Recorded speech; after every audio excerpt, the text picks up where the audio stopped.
ہوئے تھے. اس دوران ایک جو سب سے بڑا کیوس کریٹ ہوا پورے پاکستان میں وہ تھا ان امپلائیز کے لیے جن کو فارغ کیا جانا تھا.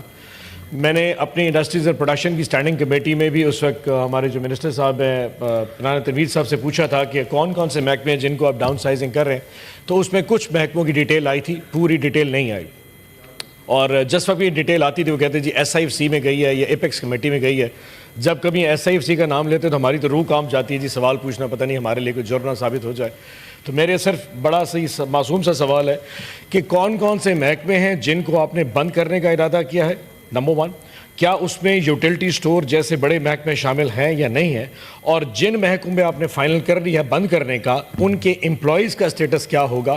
کیا آپ ان کو گولڈن ہینڈ شیک دے رہے ہیں یا سب کو اٹھا کے ایک ہی تلوار سے فارغ کر دیں گے. یہ میرا انیشیل کوشچن ہے, پھر جب آپ کا جواب آئے گا پھر میں اس کے سیکنڈری سوال پوچھوں. بہت شکریہ نواز صاحب, آپ کی کیوں روح کامتی ہے. آپ نے بڑی بڑی جگہوں پہ ہاتھ ڈالے ہیں اور آپ بھگت گئے ہیں, تو یہ تو چھوٹی سی چیز ہے جس کے بارے میں آپ کہہ رہے ہیں. Sir, right sizing is the need of the day. اس کی وجہ یہ ہے کہ حکومتوں کا کام سر کاروبار نہیں کرنا. حکومتوں کا کام کاروبار کے لیے کنجینیل انوائرمنٹ دینا ہے, مناسب حالات فراہم کرنے ہیں, اور جو فیسیلیٹیشن ہو سکتی ہے to carry out the businesses, یہ حکومت کی ذمہ داری ہے. انفارچونیٹلی ہم نے پاسٹ میں بہت زیادہ انڈلج کر گئے کاروباری ایکٹیویٹیز میں, جس کی وجہ سے جو اسٹیٹ اونڈ انٹرپرائزز ہیں ان کی جو بلیڈنگ ہے, جو بوجھ پڑتا ہے قومی خزانے پہ ان کے خساروں کی وجہ سے, وہ سالانہ سینکڑوں ارب ہے. اور وہ جو بجلی اور گیس کا ہمارا سرکولر ڈیٹ ہے اس کے ساتھ یہ ملا کے یہ سرکاری خزانے پہ ہر سال کوئی 2 کھرب سے زیادہ کی اماؤنٹ جو ہے وہ اس سیکٹر سے, اور سینکڑوں ارب اس سیکٹر سے جو ہے وہ سرکاری خزانے پہ بوجھ پڑ رہا ہے. تو اس معاملے سے نمٹنے کے لیے پاکستان کی معیشت کو وینٹیلیٹر سے اتار کے دوبارہ اپنے پاؤں پہ کھڑا کرنے کے لیے یہ ساری ایکسرسائز شروع کی گئی. میں اگر ٹاپ سے باٹم آؤں تو ریسنٹلی جو 3 چیزیں ڈپارٹمنٹس کے ڈویژنس کے اعتبار سے ہوئیں, تو نارکوٹکس کنٹرول ڈویژن کو مرج کر دیا گیا ہے کیبنٹ ڈیسیژن کے ذریعے انٹیریئر میں, because it was used to be there, اور نارکوٹکس کی فورس ہوتے ہیں وہ انڈیپینڈنٹ کام کرتی ہے, کچھ صوبے بھی اس میں اپنا کام کرتے ہیں. اسی طرح aviation division was part of defence division till 2013, اس کے بعد بنایا گیا. ایوییشن کا سارا کام جو ہے وہ اتھارٹی کرتی ہے, CAA پہلے تھی, اب پاکستان ایوییشن اتھارٹی ہے, اور اس کے ساتھ جو اس کا دوسرا سروسز کا ونگ ایک کر دیا گیا, انجینئرنگ اور سیفٹی کا ونگ ایک کر دیا گیا, دوسری ایوییشن سیفٹی ونگ ہے اس کا. تو وہ بھی اب ڈویژن کا کام اتھارٹیز کے ہوتے ہوئے بڑا منیمل تھا, اس کو ونگ بنا دیا گیا ہے منسٹری آف ڈیفنس کا, جو 2013 سے پہلے تھا. CADD کیڈ جسے ہم کہتے ہیں اس کو abolish کر دیا گیا. اس کے علاوہ آپ کے علم میں ہے کہ جو ہاؤسنگ پاک PWD ہے اس کی وائنڈنگ اپ کر دی گئی. اسی طرح یہ ایک فہرست دی گئی ہے مختلف محکموں کی جو فیز وائز ہو رہے ہیں.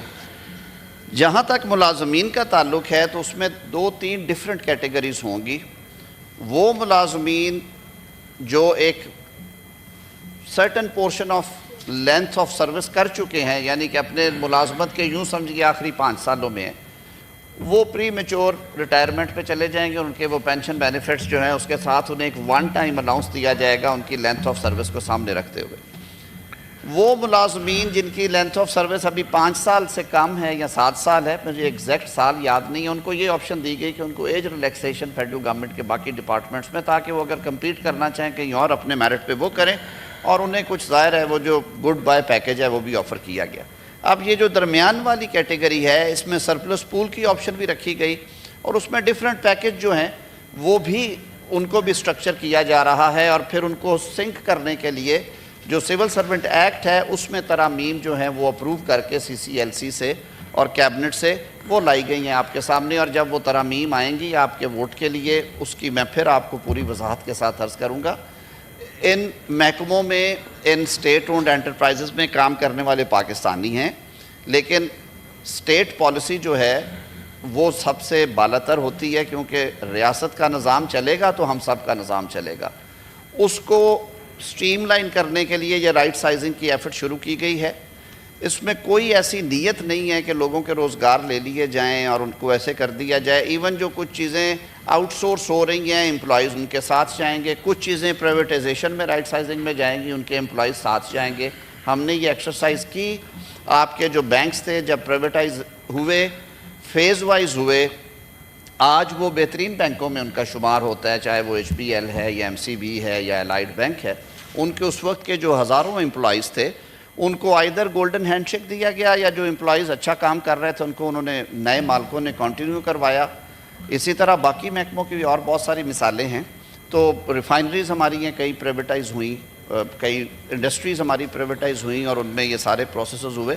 تو کانسٹیٹیوشن میں جو بیسک گارنٹیز دی گئی ہیں ان کو سامنے رکھتے ہوئے لیگل فریم ورک کے اندر ان کو کیا جائے گا. یہ نہیں ہے کہ جی آپ صبح کام پہ نہ آئیں اور اس کے بعد اللہ کے سپرد آپ, ریاست ایسا نہیں کرے گی, نہ ہم نے سوچا ہے اس طرح. اس کے لیے ایک سائیڈ بائی سائیڈ ایکٹیویٹی ہوتی ہے. ہر ڈپارٹمنٹ کا جو والیوم ہے امپلائیز کا اس کو سامنے رکھا جاتا ہے. کئی ڈپارٹمنٹس ہیں جن کی تھوڑی سی ٹرمنگ ہو رہی ہے, جیسے ہم ڈائٹنگ کر کے وزن کم کرتے ہیں تو صحت کے لیے اچھا ہوتا ہے, تو وہ ڈائٹ پہ ہیں, اس کی وجہ سے جو اضافی چربی نکلتی ہے اس کا بھی آپ کو پتہ ہے پھر ایک نیچرل ہوتا ہے طریقہ, وہ آہستہ آہستہ خود بخود نکل